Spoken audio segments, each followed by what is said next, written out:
Hi everyone, and welcome to A Cichlids. Today we're going to talk about all the beginning things that you're going to need to start your first aquarium.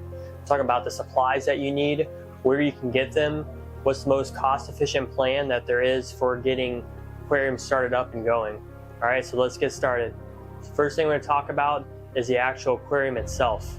So Petco runs a sale about 50% off periodically every about 3 months or so.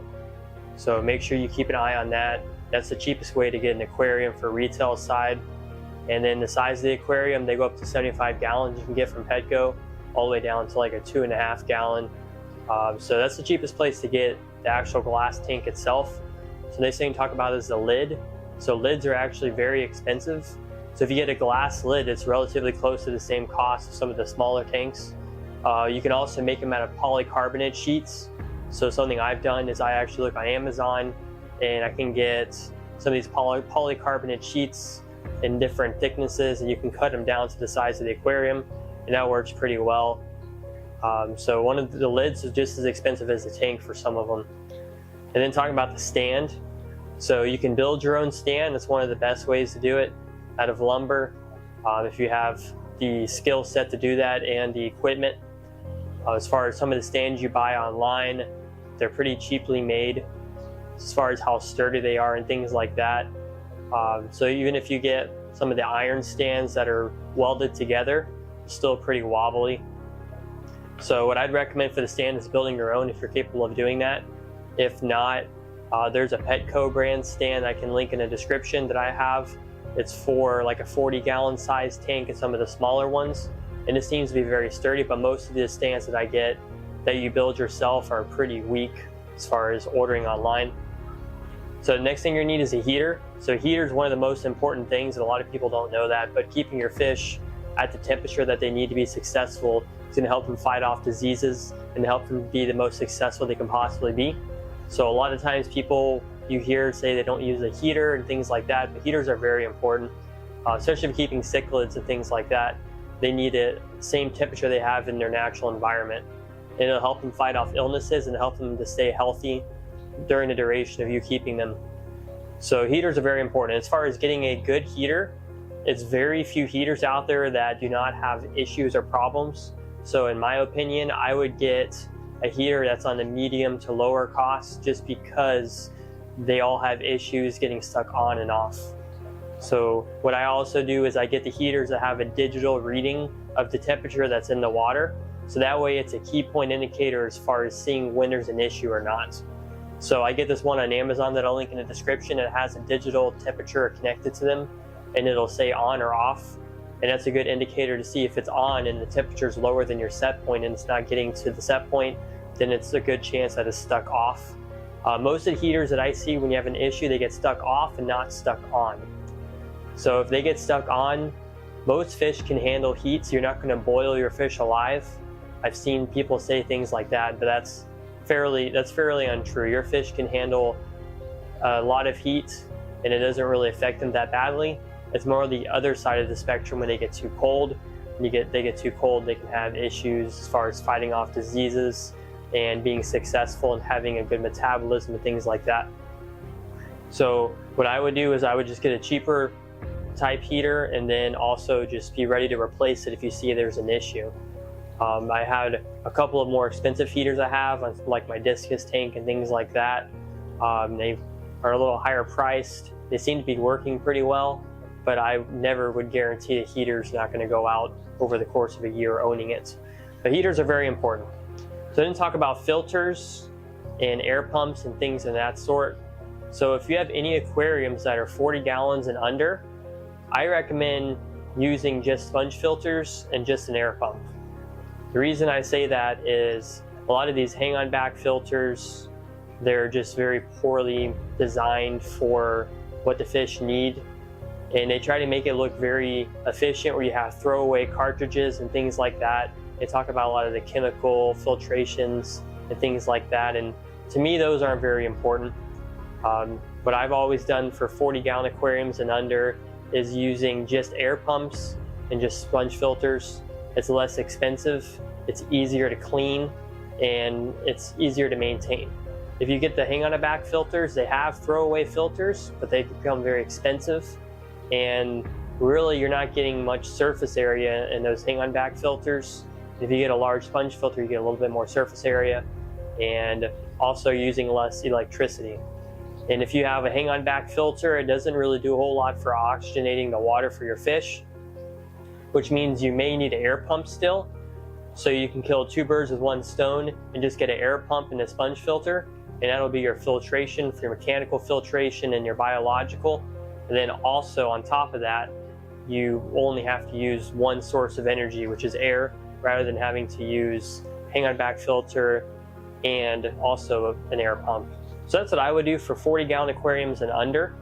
And A+ Cichlids, we actually sell and manufacture our own sponge filters. We have a mini size and a large size. So we have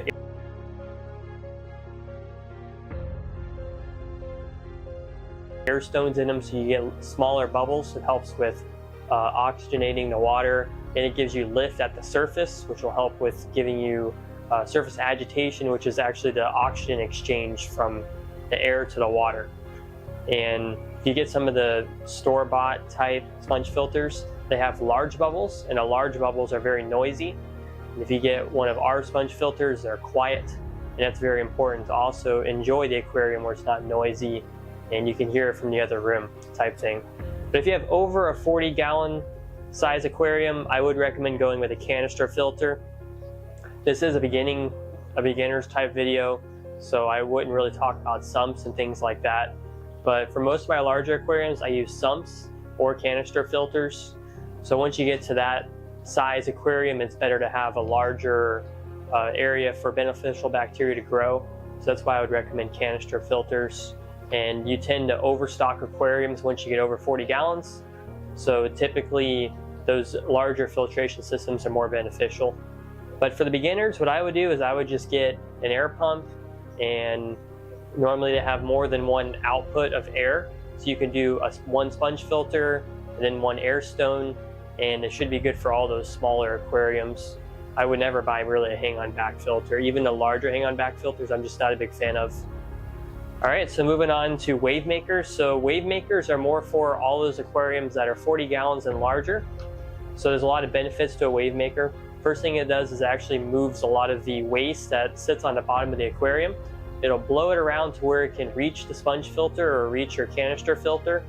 And it also helps the bottom of your aquarium look cleaner. It'll constantly keep everything in motion. And it also does surface agitation, which is going to be an oxygen exchange for your fish, which is going to be where the oxygen actually gets inside the water column for the fish to use. So all of those benefits come with a wave maker. So I recommend 40 gallons and larger to use a wave maker. All right, so the next thing is substrate. So depending on the kind of fish that you're keeping would depend on the type of substrate that I would say is required or needed or wanted. So if you look at keeping African cichlids, they like the higher pH, and you can buy the substrates that have aragonite or crushed coral mixed in with the substrate. And what that does is that's going to buffer your water. And when you buffer your water, it's going to increase your pH, and it's going to put minerals in the water column, which is actually going to be your general hardness and things like that that African cichlids require. So this is something that you can do to help keep your water and pH from changing as well. It'll be stabilized. So if you want to keeping African cichlids of any kind, I would recommend getting a crushed coral or aragonite that's mixed in. And those of you who want plants, live plants, it is helpful to get some of those substrates that are designed to have the nutritional values that are required for plants. They're pretty much advertised as plant tank substrates, and they have different mineral contents that are used that are in root tabs and fertilizers that are built into substrate. So I'd recommend doing that route, but also know that those are messier substrates, and you're going to have potentially dirtier water when you add those types of substrates in for the first time. So it's going to be really cloudy and things like that. It's going to take a little while to clear up.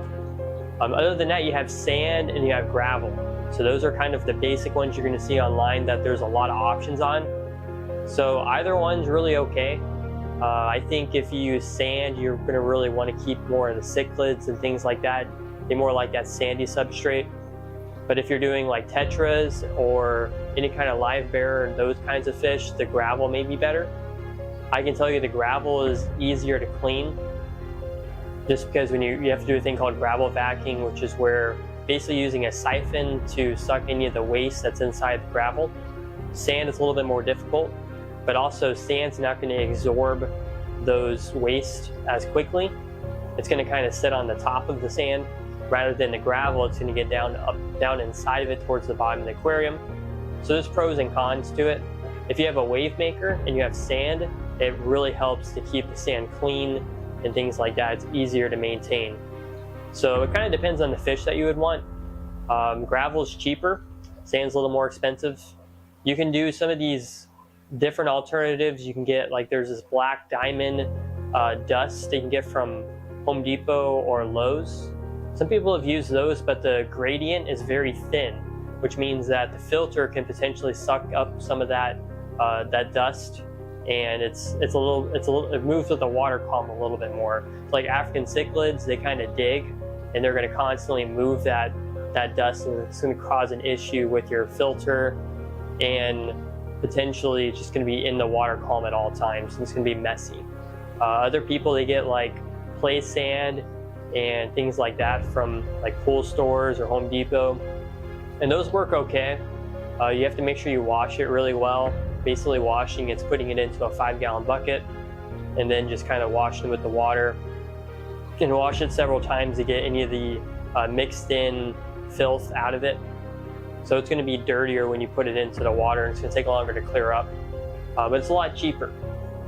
So typically what I do with my aquariums is I do get aquarium substrate just with the labor involved. I've done like pea gravel for some of my outdoor aquariums, and pea gravel is very, very dirty. And like the river rock, things like that you can get from Lowe's, they're just very dirty, and it's a lot of washing.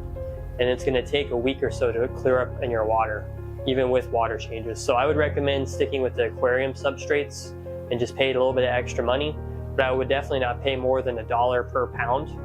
So just keep that in mind as far as the price range on where you get it from.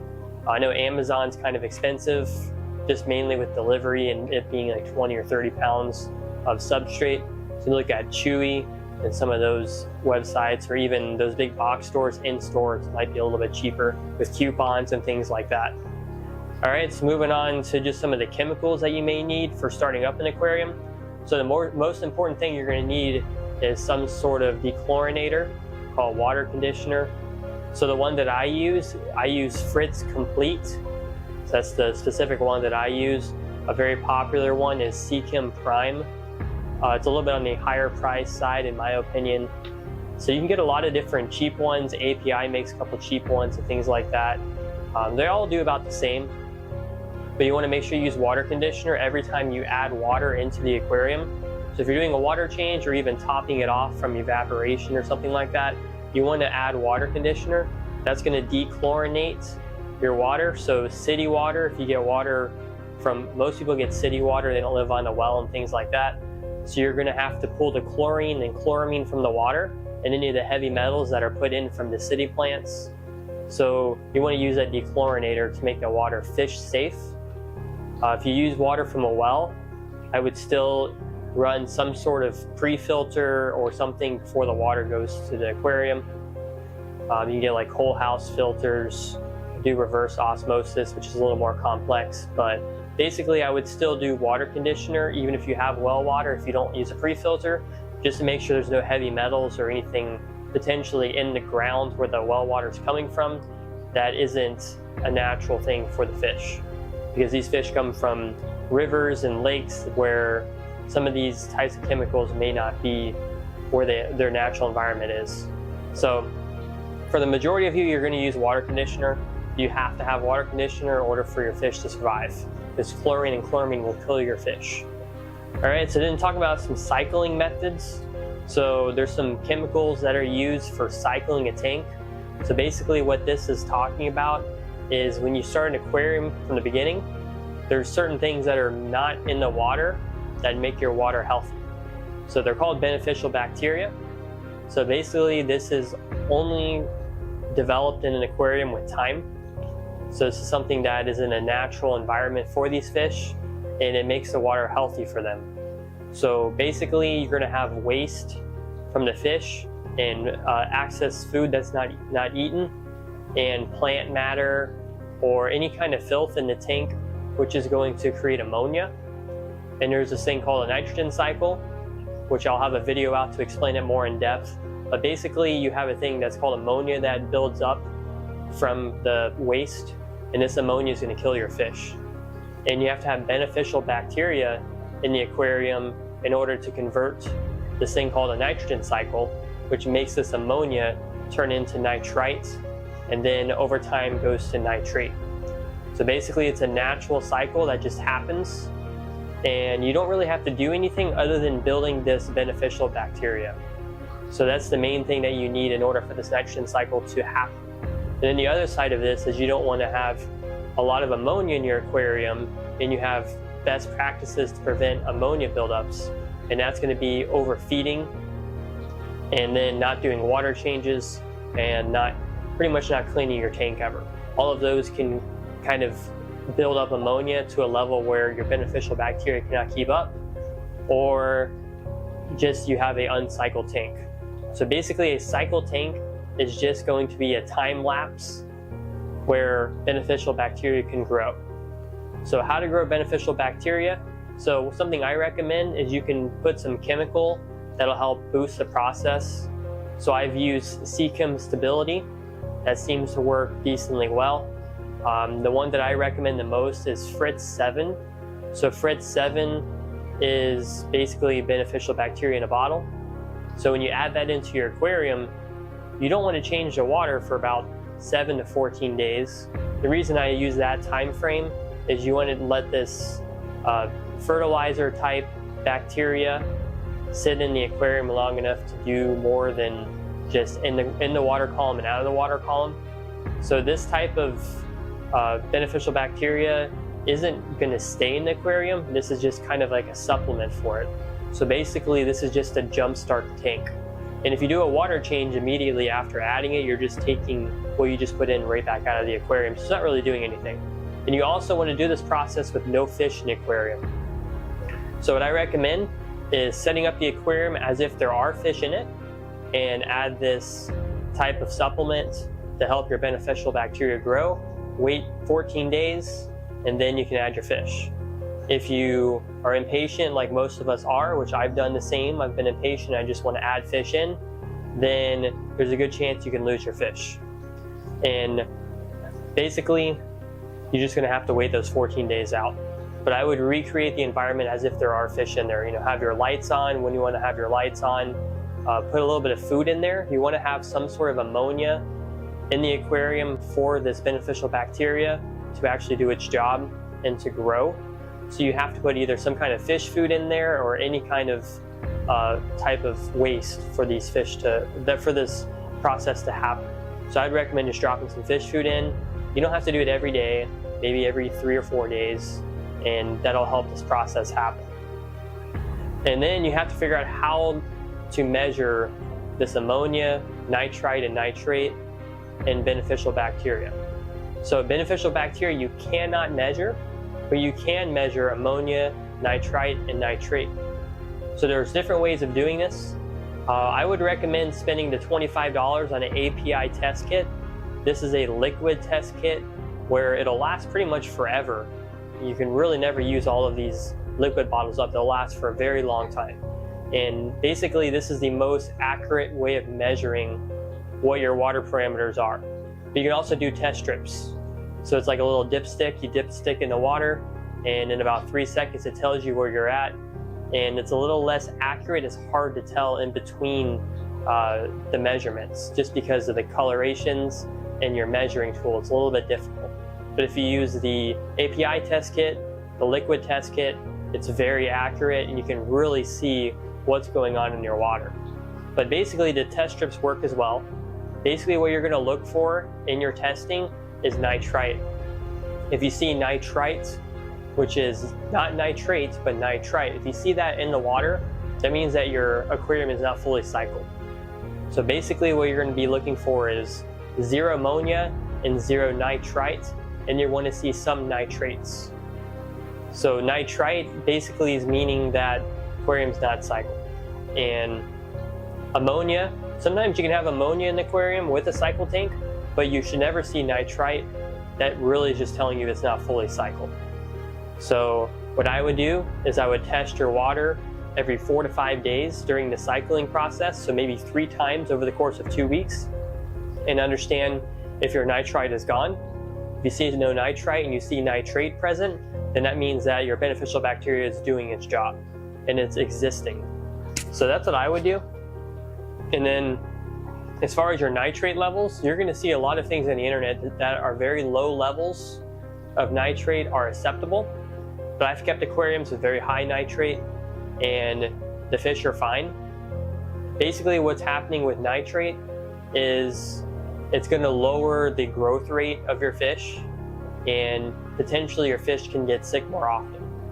So if you go and see these different ppms that they recommend keeping below a certain point, I'm not going to give you any numbers because it's more opinionated in my opinion, but really you just want to make sure that your nitrates are below 500 ppm, and that's a very, very, very high level to what most people are going to tell you on the internet. So if you want to keep it below that level, and this will also help you understand how often to change your water and then how much to change. So in the beginning, you want to do smaller water changes when you first start an aquarium. I recommend every week doing 20%, and after that, kind of see where you're at with your water parameters and just measuring it. And once you understand your nitrate levels, you can really understand how frequent you need to do water changes and how large you want to do them. So you can go up to 2 weeks without doing a water change and do a 50 to 75% water change, and that's possible. Cichlids are a little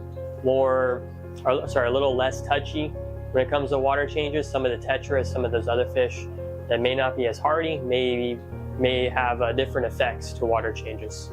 So you just got to kind of trial and error. If you're keeping cichlids, I can do up to 90% water changes and not have an issue. But as far as the tetras, I don't have as much experience with. They may be touchier to those water changes. And when you do a water change, you want to make sure the water you're putting in is similar temperature.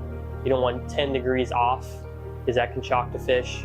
And then you can also want the pH to be similar. Similar meaning not a one point difference. If it's 7.0 in your aquarium and you're adding 8.0 pH, then that could be concerning. So within one scale of pH. So other than that, as far as other supplements to put in your aquarium, I think those are more opinionated. I'm not a fan of chemical filtration, which is like carbon and zinc and things like that.